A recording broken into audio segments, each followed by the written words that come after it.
Good morning traders और investors. मैं हूं अरविंद कुमार। आप सभी का स्वागत है अरविंद शेयर एकेडमी में। आज का हमारा सेशन है support and resistance. Support and resistance एक इंपॉर्टेंट की रिवर्सल पॉइंट होता है जो कि मार्केट में किस लेवल से मार्केट का गिरना बंद होगा और मार्केट अगर ऊपर जा रहा होगा तो किस लेवल तक प्राइस ऊपर जाएगा और ऊपर से कौन से पॉइंट से मार्केट नीचे आ सकता है। इसके लिए हमें जानना होता है support and resistance. Support and resistance एक बहुत ही बेहतरीन टूल्स होता है ट्रेड करने के लिए यदि आपका मार्केट साइडवेज ट्रेंड में होगा। साइडवेज ट्रेंड में चलिए आते हैं सपोर्ट क्या होता है। सपोर्ट एक इंपॉर्टेंट रिवर्सल पॉइंट होता है जो कि मार्केट का गिरावट को रोक देता है। यहाँ पे आप देख पा रहे होंगे कि मार्केट यहाँ से इस पर्टिकुलर पॉइंट से प्राइस नीचे आया, इस लेवल से मार्केट में एक रिवर्सल देखने को मिला और यहाँ पे एक हैमर का फॉर्मेशन हुआ, मार्केट इसी लेवल से ऊपर गया। प्राइस यहाँ से नीचे आया, अगेन मार्केट यहाँ पे एक बुलिश फॉर्मेशन, बुलिश इंगल्फिंग का फॉर्मेशन हुआ और सेम पिछले जिस बॉटम पे था मार्केट उसी लेवल पे रुका और प्राइस यहाँ से ऊपर गया। कुछ समय जाने के बाद सेलिंग का प्रेशर अभी भी बना हुआ था और सेलर्स यहाँ से फिर से नीचे आया, बट थर्ड टाइम्स जब हमारा सेम हॉरिजॉन्टल लेवल पे, यानी कि थर्ड टाइम जब मार्केट सेम हॉरिजॉन्टल लेवल से मार्केट ऊपर जाने लगता है, यहाँ पे आपका बुलिश पियर्सिंग बना और मार्केट यहाँ से ऊपर जाने लगा, तो ये थर्ड टाइम्स हमारा ये सपोर्ट का फॉर्मेशन हो चुका। ठीक, सपोर्ट क्या होगा यदि मार्केट सपोर्ट का और रेजिस्टेंस का इस्तेमाल कब करना है, मैं आपको ये थोड़ा सा वेट कीजिए, आपको बता देता हूँ। और मार्केट जब ऊपर गया तो पर्टिकुलरली आप देख रहे हो कि मार्केट एक पर्टिकुलर लेवल से, यहाँ पे आपने एक लेवल से देखा मार्केट इसी पॉइंट से गिरा है, प्राइस इस लेवल से दोबारा गिरा है, प्राइस थर्ड टाइम जब प्राइस ऊपर जाने से, प्राइस जब ऊपर जा रहा होगा तो ऊपर जाने से जो प्राइस को रोक रहा होगा, प्राइस को ऊपर जाने के बजाय प्राइस को नीचे ले जाता होगा, उसको बोलते हैं रेजिस्टेंस। तो ये हो गया हमारा सपोर्ट एंड रेजिस्टेंस। सपोर्ट एक ऐसा लेवल हो गया जिसके बियॉन्ड प्राइस नीचे नहीं जाता है, प्राइस जिसके नीचे नहीं जाता है उसे सपोर्ट बोलते हैं। और सपोर्ट लाइन ड्रॉ करने के लिए हमें दो बॉटम एक हॉरिजॉन्टल लेवल पे होना चाहिए और इस दो सेम बॉटम को एक हॉरिजॉन्टल लाइन से एक्सटेंड कर देंगे। और प्राइस जब तीसरी बार, यानी कि देख दो बार बना हुआ है, प्राइस जब तीसरी बार इस लेवल पे आएगा तो ये हमारा एज अ सपोर्ट काम करेगा और प्राइस को नीचे जाने से रोकेगा और यहाँ से प्राइस में ऊपर जाता हुआ दिखेगा। प्राइस चौथी बार आए, पांचवी बार आए, ये जितना बार रिटेस्ट करता है ये उतना ही स्ट्रांग होता है। और प्राइस अगर सपोर्ट से एक अच्छा मोमेंट अपसाइड होता है तो वो उतना ही पावरफुल माना जाता है। ठीक है, तो ये प्राइस एक सपोर्ट क्या बना, जब प्राइस बॉटम में बना रहा है, एक बॉटम बनाया, फिर प्राइस में हल्का सा करेक्शन अपसाइड देखने को मिला, फिर दोबारा एक बॉटम फॉर्मेशन करने का कोशिश कर रहा है, lower bottom, but price fail हो चुका है और मार्केट सेम बॉटम से ही प्राइस ऊपर जाता है। और प्राइस जब थर्ड अटेम्प्ट, यानी कि फर्स्ट अटेम्प्ट में कुछ पता नहीं चल रहा था कि मार्केट इसके नीचे नहीं जाएगा क्योंकि लोअर बॉटम बन रहा था, प्राइस नीचे जा सकता है। सेकेंड बॉटम जब बना एक ही लेवल पे, तब हमें पता लगा कि मार्केट अब यहाँ पे बायर्स थोड़ा सा स्ट्रांग हुए, बायर्स में थोड़ा सा कॉन्फिडेंस आए हैं, इसीलिए अब मार्केट इसके नीचे नहीं जाएगा। और थर्ड टाइम्स यहाँ पे जो सेलर्स जितना भी था, सेलर्स लास्ट सेलर्स था जो अपना पूरा अटेम्प्ट किया, पूरा कोशिश किया कि मार्केट को इस लेवल के नीचे ले जाए, बट थर्ड अटेम्प्ट जब फेल हो गया तो सेलर्स अपने आप को सरेंडर कर देते हैं और बायर्स में इस बार और ज्यादा कॉन्फिडेंस आ जाते हैं क्योंकि वो पिछले दो बार देख रहे हैं कि इसी लेवल से मार्केट ऊपर जा रहे हैं। तो दो बार बायर्स देखता है कि इसी लेवल से मार्केट में एक डिमांड देखने को मिलता है तो प्राइस फर्दर अप हो सकता है, और सेलर्स दो अटेम्प्ट लगातार फेल हो रहा तो वो अब मार्केट से एग्जिट करेंगे। तो इस तरह से हमारा साइकोलॉजी बिल्ड होता है कि जो एग्जिस्टिंग सेलर्स होता है वो मार्केट से, एग्जिस्टिंग सेलर्स जो होता है मार्केट से आउट हो रहे होते हैं, यानी कि मार्केट सेलर्स को फायदा कब होगा, जब मार्केट एक लोअर बॉटम का फॉर्मेशन करते जाता है, बट इस केस में नहीं हो रहा, तो एग्जिस्टिंग सेलर्स अपना प्रॉफिट बुक करके निकल जाएंगे और जो नए शॉर्ट सेलर्स यहाँ पे किए होंगे वो छोटा मोटा लॉस लेकर के एग्जिट कर रहे हैं। वहीं पे इस लेवल से इस लेवल से इस लेवल से बार बार प्राइस इस लेवल के नीचे नहीं जा रहे थे, तो वहीं पे हमारा डिमांड में तेजी देखने को मिल रहा है, यानी कि डिमांड बढ़ रहा होता है जब डिमांड बढ़े और सेलिंग डिमांड बढ़े, डिमांड ऊपर जाए, कंडीशंस क्या हो गया, डिमांड यहाँ पे राइज कर रहा है और वहीं पे जो सप्लाई है वो फॉल कर रहा है, तो ये जो डिसइक्विलिब्रियम हुआ है सपोर्ट डिमांड एंड सप्लाई में, और डिमांड पावरफुल है, इसीलिए मार्केट अब यहां से ऊपर जा, ठीक है। डिमांड एंड सप्लाई और सपोर्ट एंड रेजिस्टेंस ये बहुत ही अच्छा काम करते हैं। तो यहाँ पे देख रहे होंगे कि मार्केट फर्स्ट अटेम्प्ट फेल हुआ, यहाँ से ऊपर गया, प्राइस दूसरा अटेम्प्ट फेल हुआ, प्राइस तीसरा अटेम्प्ट कोशिश करने लगा, अब जब यहाँ पे नहीं हो पाया तो यहाँ पे बायर्स का कॉन्फिडेंस बढ़ चुका है और यहाँ से बाइंग हुआ, मार्केट ऊपर गया, फिर प्राइस इस लेवल तक आया, फिर मार्केट यहाँ से ऊपर गया, फिर अगेन प्राइस किस लेवल पे आया, उसी सपोर्ट लेवल पे आया जहां पे 3, 4, 5, 6 टाइम्स पे। तो यहां से भी प्राइस की पॉसिबिलिटी है कि मार्केट यहां से ऊपर। सिर्फ सपोर्ट एंड रेजिस्टेंस को अगर हम बात करें तो सपोर्ट एंड रेजिस्टेंस ये जो आज मैं डिस्कस करने जा रहा हूं, ये केवल और केवल 40% सपोर्ट एंड रेजिस्टेंस के बारे में आज के टॉपिक्स में आप सीख पाएंगे, अभी भी आपको 60% आपको सीखना बाकी रहेगा। तो ये बिल्कुल भी मत समझ जाइएगा कि ये आज जो हमने सपोर्ट एंड रेजिस्टेंस कर लिया है ये 100% सपोर्ट एंड रेजिस्टेंस सीख लिए, जी नहीं। सपोर्ट एंड रेजिस्टेंस हॉरिजॉन्टल भी होते हैं, अप साइड भी होते हैं, डाउन साइड भी होते हैं, यानी कि डायनामिक सपोर्ट एंड रेजिस्टेंस भी होते हैं। एक सपोर्ट एंड रेजिस्टेंस यानी कि आप लोग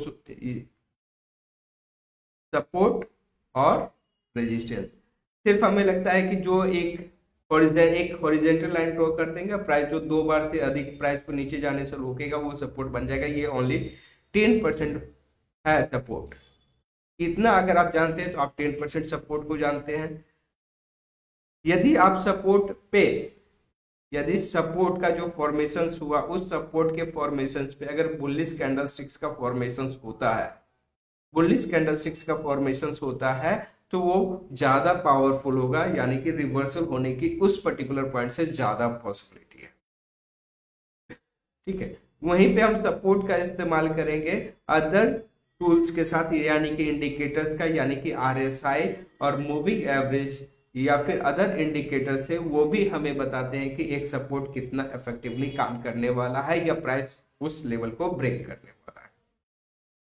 वहीं पे अगर आप सपोर्ट एंड रेजिस्टेंस को देख करके यदि आप ट्रेडिंग करना चाहते हैं निफ्टी और बैंक निफ्टी के लिए, तो आप थोड़ा सा सावधान रहिए। सपोर्ट एंड रेजिस्टेंस टेक्निकली आपने ड्रॉ कर लिया है, बट आपको ऑप्शन चेन से हाईएस्ट OI जहां पे कॉल बेचा गया होगा वो हमारा रेजिस्टेंस बनेगा, और जहां पे हाईएस्ट पुट को सेल किया होगा वो हमारा सपोर्ट एंड रेजिस्टेंस बनेगा।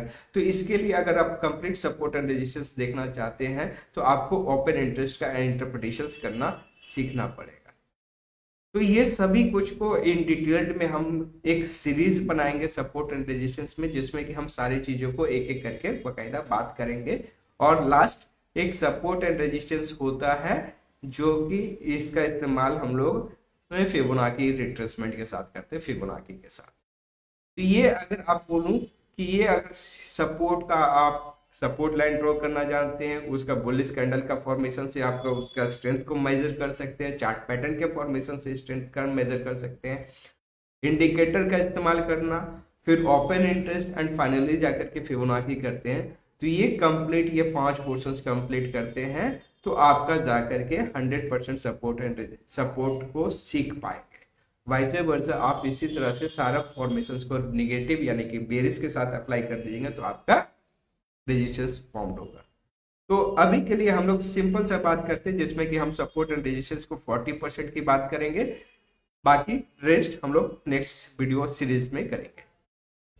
तो प्राइस को जो नीचे जाने से रोकता है वो हमें पता चल गया, सपोर्ट हो गया।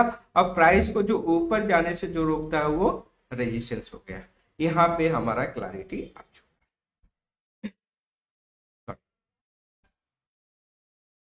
प्राइस ऊपर जाने से जो रोकेगा, एक ही लेवल से जब 2 से अधिक बार प्राइस को ऊपर जाने से रोकेगा वो हमारा रेजिस्टेंस फॉर्म हो जाएगा, और प्राइस जो नीचे जाने से रोकेगा वो सपोर्ट बन जाएगा। फिर बहुत बार ये क्वेश्चन आता है कि सर हमारा रेजिस्टेंस यहाँ पे हम क्लियरली देख पा रहे हैं कि हमारा रेजिस्टेंस लाइन यहाँ पे था, बट ये प्राइस रेसिस्ट इसी लेवल पे किया, तो एक शॉर्ट फॉर्म हो गया, यहाँ पे एक शॉर्ट हो गया। तो ये आपका एक एडवांस सिग्नल्स होता है। जब मार्केट एग्जैक्टली उस बॉटम या टॉप को नहीं टच करता तो वहां पे शॉर्ट होता है, तो इसका भी इस्तेमाल किया जाता है। ये हम लोग आगे डिस्कस करेंगे। तो चलिए, ये सपोर्ट एंड रेजिस्टेंस तो फिलहाल के लिए समझ में आ गया। ये आ गया कि मार्केट अगर साइडवेज मार्केट में हो, कौन सा ट्रेंड में हो, साइडवेज ट्रेंड में हो, देख रहे हैं ये साइडवेज ट्रेंड है, यहाँ पे आपका सपोर्ट और रेजिस्टेंस दोनों काम कर रहे हैं। और यहीं पे आप देख पा रहे हैं कि market lower top and lower bottom का काम कर रहे हैं। तो यहाँ पे आपका रेजिस्टेंस तो काम कर रहा है, बट सपोर्ट आपका फेल हो जा रहा है। रूल नंबर 1,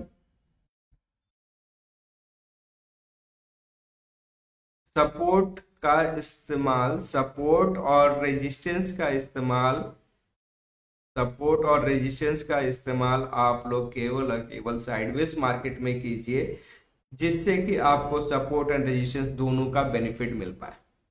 ट्रेंडिंग मार्केट में अगर आप ट्रेड करते हैं तो आपको वन साइडेड प्रॉफिट होगा, दूसरी साइड में आपको लॉस हो जाएगा। जैसे कि अगर आप सपोर्ट, आप ट्रेंड मार्केट में है, अगर आपका आप ट्रेंड मार्केट में आप सॉरी सपोर्ट आपका वर्क करेगा, सपोर्ट आपका वर्क करेगा जब मार्केट अब ट्रेंड में होगा, काम करेगा, बट रेजिस्टेंस फेल हो जाएगा। रेजिस्टेंस आपका, रेजिस्टेंस अप ट्रेंड मार्केट में, अप ट्रेंड मार्केट में फेल हो जाएगा। क्यों? क्योंकि डाउ थ्योरी में हमें बताया गया और हमने मार्केट को स्टडी करने पे भी पाया है, जब market higher top and higher bottom का फॉर्मेशन होता है तो मार्केट का कैरेक्टरिस्टिक्स होता है वो पिछले टॉप के ऊपर निकल जाएगा। तो इस तरह से अप ट्रेंड मार्केट में यदि आप रेजिस्टेंस का इस्तेमाल करते हैं तो आप गलत कर रहे हो, ट्रेंड के सामने वो फेल्ड हो जाएगा। वही चीज अगर सेम वाइस वर्सा कर दें, यदि मार्केट डाउन ट्रेंड में हो, मार्केट यदि डाउन ट्रेंड में हो, डाउन ट्रेंड में हो, तो वहां पे काम होता है मार्केट का lower top and lower bottom का फॉर्मेशन करना, जहां पे आप देख पाएंगे कि आपका सपोर्ट बार बार फेल हो जाएगा, सपोर्ट जो है आपका फेल हो जाएगा, बट रेजिस्टेंस आपका वर्क करेगा। ठीक है, लेकिन अगर आप चाहते हैं कि सपोर्ट और रेजिस्टेंस दोनों काम करें तो आपको साइडवेज मार्केट में इस्तेमाल करना है, और अप ट्रेंड और डाउन ट्रेंड में कैसे इस्तेमाल करता है ये आपको मैंने बता दिया है। दूसरी बात, अगर जब कभी भी सपोर्ट लाइन एक बुलिश कैंडलस्टिक्स के फॉर्मेशंस के साथ होता है, जैसे कि आप देख पा रहे होंगे कि मार्केट यहां से ऊपर से नीचे आया, फिर यहां से ऊपर गया, फिर यहां पे नीचे आया, तो इस लेवल से प्राइस एक बार रुका हुआ है, यहाँ पे हैमर बना, यहाँ पे बुलिश इंगल्फिंग बना। तो जब हम देख पा रहे हैं कि एक बुलिश कैंडलस्टिक्स के लो के साथ फॉर्मेशन, बुलिश कैंडल्स का लो का फॉर्मेशन एक सपोर्ट पे है, तो ये even more powerful signal generate करेगा, even more powerful signal generate करेगा। आप इसको चेक कर पाएंगे, पावरफुल सिग्नल जनरेट करेगा। यहाँ पे आप देख पाएंगे कि मार्केट यहाँ पे आया, यहाँ पे पियर्सिंग बना, फिर मार्केट यहाँ से ऊपर, यहाँ पे आया, मार्केट सपोर्ट पे आया, बट यहाँ पे कोई बुलिश कैंडलस्टिक्स का फॉर्मेशन नहीं आया, तो यहाँ पे हमारा जो कॉन्फिडेंस होता है वो थोड़ा सा लो होता है। फिर यहाँ पे बुलिश इंगल्फिंग बना, प्राइस ऊपर चला गया। यहाँ पे देखिए फिर मार्केट सपोर्ट पे आया, सपोर्ट पे आने से हमें पता चलता है कि मार्केट इस प्राइस के नीचे नहीं जाएगा, बट यहाँ पे कोई बुलिश कैंडलस्टिक्स का फॉर्मेशन नहीं हुआ, जिसके कारण प्राइस ऊपर नहीं जा पाया। अब यहाँ पे अभी तक कोई बुलिश कैंडलस्टिक्स का फॉर्मेशन नहीं हुआ, इसलिए हम मार्केट में वेट कर रहे हैं। यहाँ पे अगर कोई मार्केट में बुलिश कैंडलस्टिक्स का फॉर्मेशन होते ही मार्केट यहाँ से रिवर्स कर जाएगा। ठीक है, तो ये आपको क्या करना है, सपोर्ट एंड रेजिस्टेंस एक हॉरिजॉन्टली जो मार्केट को नीचे जाने से रोकेगा, हॉरिजॉन्टली लेवल ड्रॉ करने पे वो हमारा सपोर्ट बन जाएगा, और मार्केट के टॉप में हमारा रेजिस्टेंस बन जाएगा। वो सपोर्ट एंड रेजिस्टेंस अगर simply naked support and resistance का इस्तेमाल करते हैं, तो ये जो सपोर्ट एंड रेजिस्टेंस है ये आपका जो रिजल्ट जनरेट करेगा ये 40% आपको एक्यूरेसी प्रोवाइड करेगा, 40% से ज्यादा की एक्यूरेसी नहीं प्रोवाइड करेगा, बट एक हायर रिस्क रिवॉर्ड रेशियो के साथ फॉर्म में आता है, तो अगर आप डिसिप्लिन्ड हैं और सपोर्ट एंड रेजिस्टेंस पे काफी ज्यादा काम कर चुके हैं तो इवन 40% की एक्यूरेसी है, यानी कि 10 में से 4 बार आपको प्रॉफिट होगा, 2-3 बार आपको नो प्रॉफिट नो लॉस होगा, 2-3 बार आपको लॉस हो जाएगा। या फिर मैं ये भी बोलूं कि 4 बार आपको प्रॉफिट होगा, 6 बार लॉस होगा, बट हायर रिस्क रिवॉर्ड होने के कारण, यानी कि लो रिस्क हाई रिवॉर्ड होने के कंसेप्ट पे आपको यहाँ पे बेनिफिट मिल जाएगा। लो रिस्क हाई रिवॉर्ड, जिससे कि आपको ये बेनिफिट आपको मिलेगा और यहाँ पे आपको अच्छा ट्रेड देखने को मिलेगा। बट यही सपोर्ट एंड रेजिस्टेंस, जी हाँ, यही सपोर्ट एंड रेजिस्टेंस एक बुलिश कैंडलस्टिक्स के फॉर्मेशन से होता है। सपोर्ट जब कोई बुलिश कैंडल के फॉर्मेशन से होता है तो इसकी एक्यूरेसी में एक इजाफा देखने को मिलता है और उस कंडीशंस में मार्केट 50% से ज्यादा टाइम उस सक्सेस रेशियो को डिपेंड करता है। आप देखेंगे कि 40% से 50% एक बेहतरीन जंप है और लो रिस्क हाई रिवॉर्ड का कंसेप्ट है, ये आपका और भी अच्छा काम करेगा। यदि यहीं पे कोई बुलिश चार्ट पैटर्न का फॉर्मेशन हो जाए डब्ल्यू पैटर्न का, तो ये और भी बेटर हो जाएगा, ट्रेड और भी शानदार बन जाएगा, और भी आगे हम लोग डिस्कस करेंगे। एक इंपॉर्टेंट कंसेप्ट होता है चेंज ऑफ पोलैरिटी का, यानी कि ये यहाँ पे आप देख पा रहे हैं कि ये साइडवेज मार्केट में है, तो जब तक मार्केट साइडवेज है, जब तक मार्केट साइडवेज है आप क्या कर सकते हैं, सपोर्ट एंड रेजिस्टेंस का ट्रेड कर सकते हैं। सपोर्ट के पास आपको बाई कर लेना है, buy near support, buy near support, और sell near resistance, sell near resistance. But ध्यान रखें ये मैं कर सकता हूं, और एक इंपॉर्टेंट चीज, ये कर सकते हैं, आप करो या ना करो बहुत ज्यादा इंपैक्ट नहीं पड़ेगा, बट आप ये गलती ना करें, sell near support, sell near support, ये गलती आप रिपीट नहीं कीजिए, इसे मत कीजिए। और कभी भी buy never near resistance, resistance के पास आपको बाइंग नहीं करना है। ये साइडवेज मार्केट में अगर आप ये दो करते हैं आपका पैसा बन सकता है, और ये दो आप करते हैं तो आपका पैसा सुरक्षित रहेगा। क्योंकि रूल, वॉरेन बफे का एक इंपॉर्टेंट रूल है, protect your capital, protect your capital. Rule number 1, rule number 1 क्या है, प्रोटेक्ट योर कैपिटल, और रूल नंबर 2 क्या है, never forget rule number 1, never forget rule number 1। तो यहाँ पे आप ट्रेड करते हैं आपका कैपिटल का अप्रिसिएशन होगा, और यहाँ पे आप इस तरह का ट्रेड नहीं करते हैं तो आपका कैपिटल का प्रोटेक्शन होगा। कैपिटल प्रोटेक्ट करना और कैपिटल अप्रिसिएट करना ये काफी इंपॉर्टेंट रोल होता है टेक्निकल एनालिस्ट। अब यहाँ पे जो मैं बात ही कर रहा थोड़ा सा समझेंगे, अब यहाँ से एक ब्रेकआउट हो जाएगा सपोर्ट एंड रेजिस्टेंस, क्योंकि कोई भी लेवल्स ऐसा रहा नहीं है मार्केट में कि वो हमेशा काम करे, तो सपोर्ट भी ब्रेक होगा और रेजिस्टेंस भी ब्रेक होगा। यदि आप ट्रेड कर रहे हो, फॉर एग्जांपल आपने यहाँ पे ट्रेड किया, सपोर्ट पे बाइंग किया आपको फायदा मिला, यहाँ पे सपोर्ट पे बाइंग किया फायदा मिला, यहाँ पे बाइंग किया फायदा मिला, यहाँ पे इस लेवल पे कर रहे हैं, आपको क्या हो रहा है, अभी कुछ नो प्रॉफिट नो लॉस। यदि जब तक सपोर्ट प्राइस को नीचे जाने से रोक रहा है तब तक तो अच्छा काम है, ये मार्केट को ऊपर लेके जाएगा।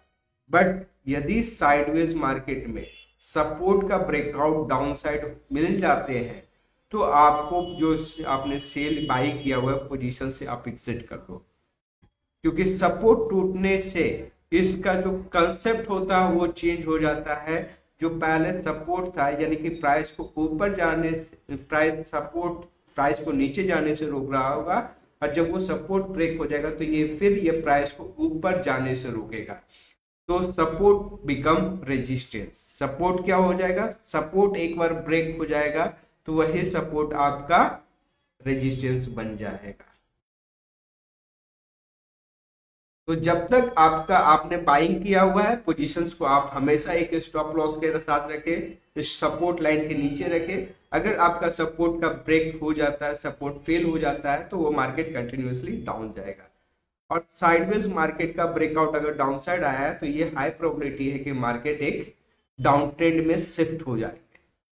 और मार्केट यदि फॉर एग्जांपल मार्केट यहां से ऊपर चला जाता है और ये रेजिस्टेंस को ब्रेक कर देता है, रेजिस्टेंस का जब ब्रेकआउट होगा, रेजिस्टेंस का काम क्या था? रेजिस्टेंस का काम था मार्केट को ऊपर जाने से रोकना। रेजिस्टेंस का काम था मार्केट को ऊपर जाने से रोकना। बट रेजिस्टेंस लाइन जब ब्रेकआउट हो जाएगा तो रेजिस्टेंस बिकम सपोर्ट। अब वो प्राइस को जो पहले जाने से रोक रहा था, अब प्राइस को नीचे जाने से रोकेगा। क्या बन जाएगा? Resistance become support. और यहां से मार्केट का अप ट्रेंड होने की संभावना ज्यादा है, क्योंकि मार्केट एक लंबे समय तक अगर कंसोलिडेशन यानी कि साइडवेज फेज में है तो रेजिस्टेंस के ब्रेक होने से मार्केट मेरा higher top and higher bottom का फॉर्मेशन देखने को मिल सकता है। और यदि मेरा सपोर्ट ब्रेक करता है तो डाउन ट्रेंड यानी कि lower top and lower bottom का फॉर्मेशन हो सकता है।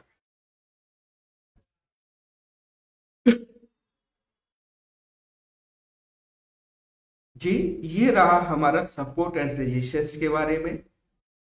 हमने ये देखा कि जब तक प्राइस साइडवेज मार्केट में सपोर्ट एंड रेजिस्टेंस काम कर रहा होता है तो वो परफेक्टली हमें ट्रेड प्रोवाइड करता होगा, buy near support sell near resistance. और जब ये पैटर्न ब्रेक हो जाता है यानी कि सपोर्ट या रेजिस्टेंस ब्रेक हो जाता है तो ये अपना रूल को चेंज कर देते हैं और इसे बोलते हैं चेंज ऑफ पोलैरिटी। ठीक है, चेंज ऑफ पोलैरिटी।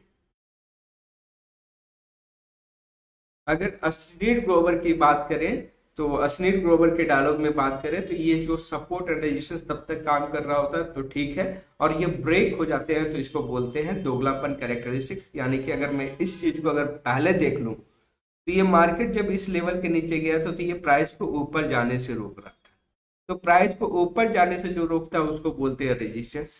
और जब रेजिस्टेंस ब्रेक हो गया तो प्राइस को नीचे जाने से जो रोक रहा है, रेजिस्टेंस क्या था? प्राइस को ऊपर जाने से रोक रहा था, और जब रेजिस्टेंस ब्रेक हो गया तो वही लेवल अब प्राइस को नीचे जाने से रोक रहा है। तो इस चीज को बोलते हैं change of polarity theory. Okay, I hope कि आपको ये वीडियो पसंद आया होगा। अगर वीडियो पसंद आया होगा तो प्लीज लाइक शेयर और सब्सक्राइब जरूर करें, और मैं कोशिश करूंगा कि जल्द से जल्द इसका नेक्स्ट सेशन ले आ पाऊं, जहां पे ये इंपॉर्टेंट है कि जब तक ये सपोर्ट एंड रेजिस्टेंस आप काम कर पा रहे हो, लेकिन जैसे ये अपसाइड या डाउनसाइड का ब्रेकआउट होता है तो यहाँ पे हमें एक वॉल्यूम प्लस इंडिकेटर्स का सिग्नल चाहिए होगा। ब्रेकआउट कंसेप्ट को लगा करके ही हम सपोर्ट एंड रेजिस्टेंस को और बेहतर तरीके से ट्रेड कर पाएंगे।